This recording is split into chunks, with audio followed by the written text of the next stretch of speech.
Welcome to episode 37 of the Italian Americans in Hollywood podcast series. I'm Daley Giacopella.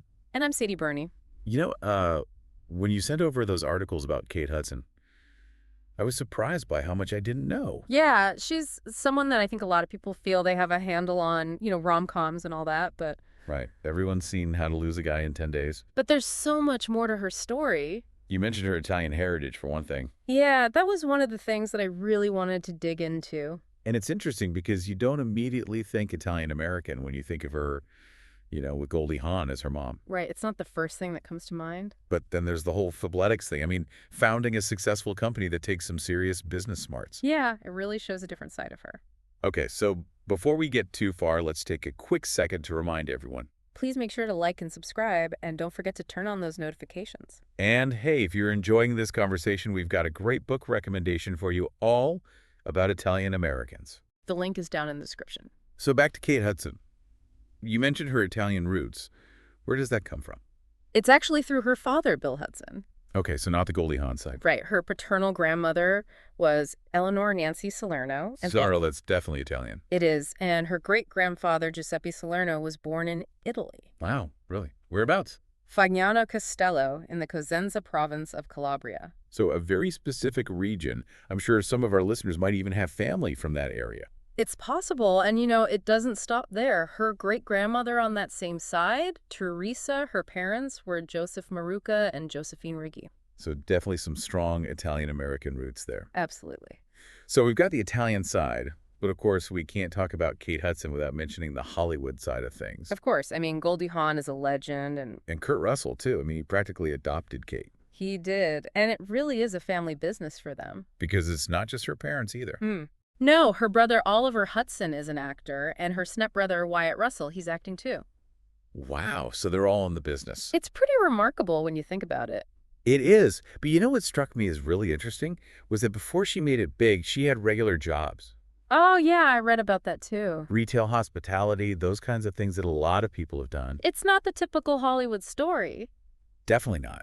I mean, it kind of goes against that whole idea of her just being handed everything because of her family. Right. It shows a certain work ethic that I think is admirable. And it's even more interesting when you consider that she went to Crossroads School for Arts and Sciences. A great school for the arts. So she had this foundation in the arts, but then she turned down NYU to pursue acting. I did not know that. Yeah, she was accepted, but decided to go all in on acting instead. That's a bold move. I mean, Oh, it shows a real commitment to her craft. Right, she wasn't messing around. Yeah. And you have to wonder if that kind of decisiveness is what helped her make it in Hollywood. Because it's a tough industry. It is, and she definitely started small. I mean, her first TV role was on Party of Five back in 1996. I remember that show. Me too.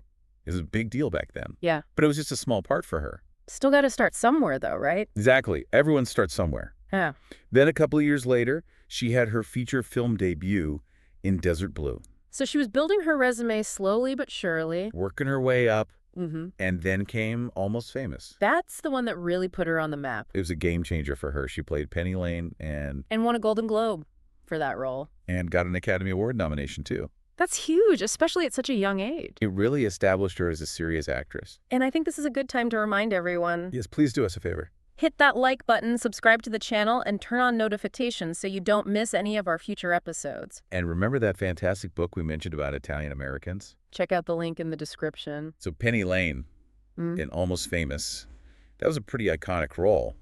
What do you think it was about that performance that made such an impact? Well, for me, it was the way she captured the energy of that time period. It was the 70s and rock and roll and Right, she was like this free spirit. But there was also a vulnerability to her character that I think resonated with audiences. She wasn't just a groupie. She was a real person with feelings and flaws. Exactly. And I think Kate was able to bring that depth to the role in a way that was really compelling. And you know, it's interesting because she could have easily just played the pretty girl. She could have, but she didn't. She brought something more to it, something that made you care about Penny Lane and what happened to her. It's that kind of depth that I think makes her more than just a Hollywood daughter. It shows that there's real talent there. It does, and it makes you curious to see what she'll do next. And it's that ability, I think, to bring depth to her roles that's helped her avoid being typecast. It's true because after Almost Famous, she could have easily just done rom-com after rom-com. Right. She had a string of hits in that genre. But she didn't she took on different kinds of roles. She challenged herself. Yeah, she was in Glass Onion, a Knives Out mystery recently. Oh, yeah. Good point. That was a totally different kind of film for her. It was, and she held her own in that cast. With some big names in that one, too. Yeah, it was a really impressive ensemble. So she's not afraid to branch out to try new things. And speaking of trying new things, let's talk about Fabletics. Okay. So? You sent over some really interesting articles about her business ventures.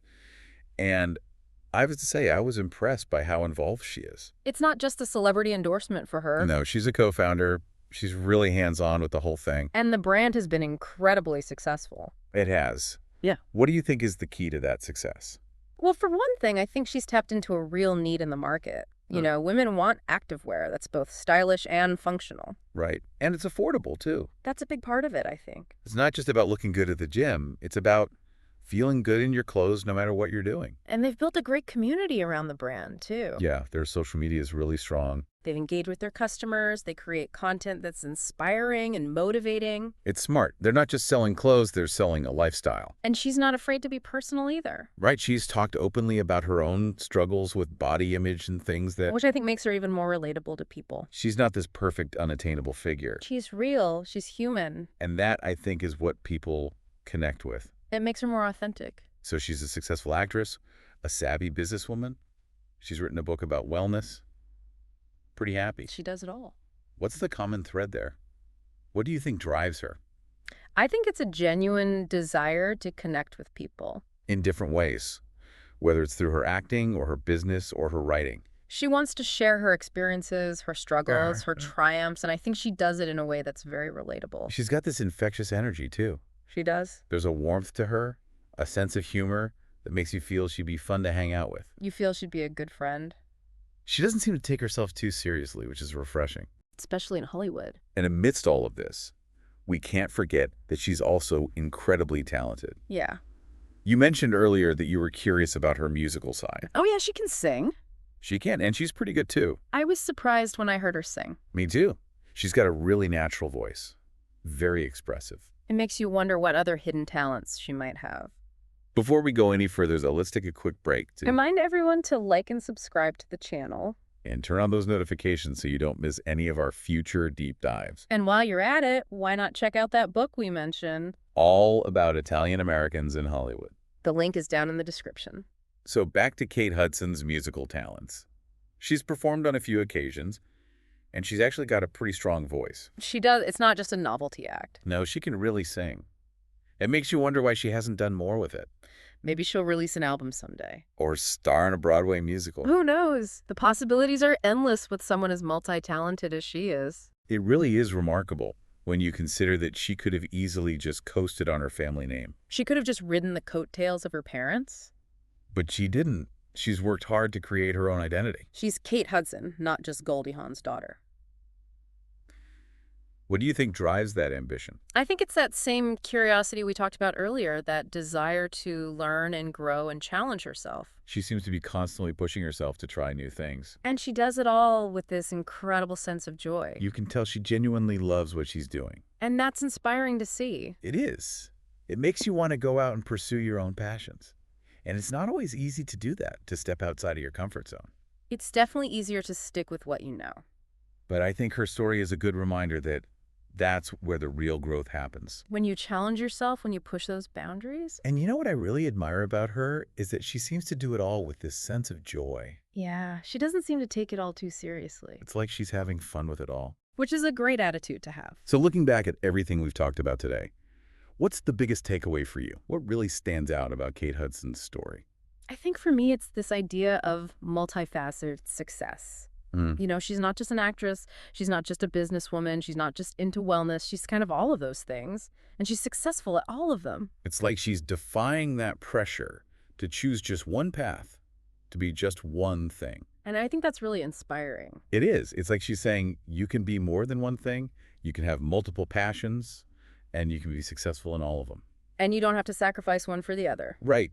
It's like you were saying earlier about what makes someone more than just a Hollywood daughter.